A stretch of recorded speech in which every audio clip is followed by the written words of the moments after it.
जय हिंद दोस्तों। तो आज फिर से एक के स्टडी सेंटर में आपका स्वागत है। तो आज मैं आपको बताने वाला हूं क्लास 12th का इंटीग्रेशन और हर कॉम्पिटिटिव एग्जाम जैसे navy, air force and IIT, JEE mains and army clerk में भी ये इस क्वेश्चन का, इस टॉपिक का वेटेज समथिंग 2 मार्क्स का रहता है, 2 मार्क्स का रहता है। ओके, अच्छा, तो मैंने इतना बता दिया था। बोले तो 18 मिनट की मेरी वीडियो बन गई थी।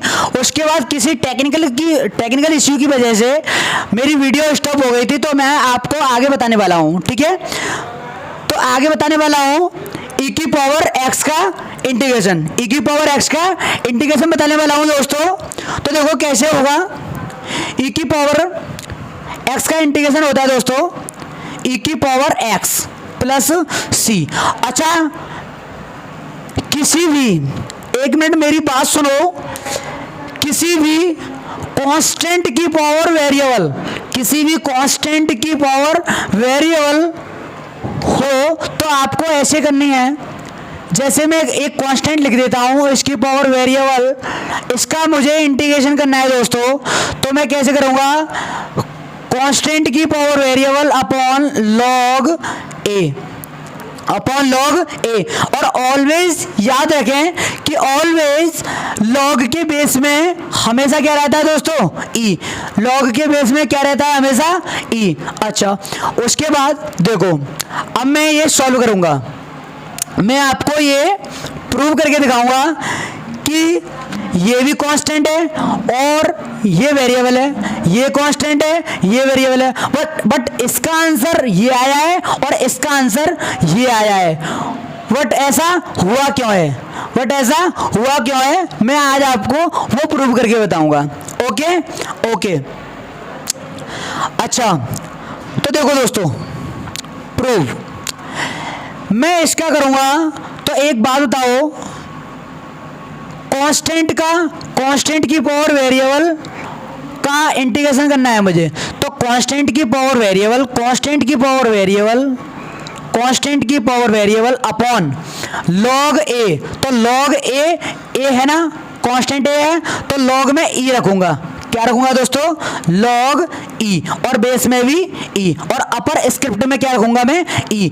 तो एक बात बताओ, लॉग में जब अपर स्क्रिप्ट में और लोअर स्क्रिप्ट में, अपर स्क्रिप्ट में और लोअर स्क्रिप्ट में अगर सेम आ जाते हैं तो उसका आंसर क्या हो जाता है दोस्तों, 1। क्या हो जाता है दोस्तों, 1।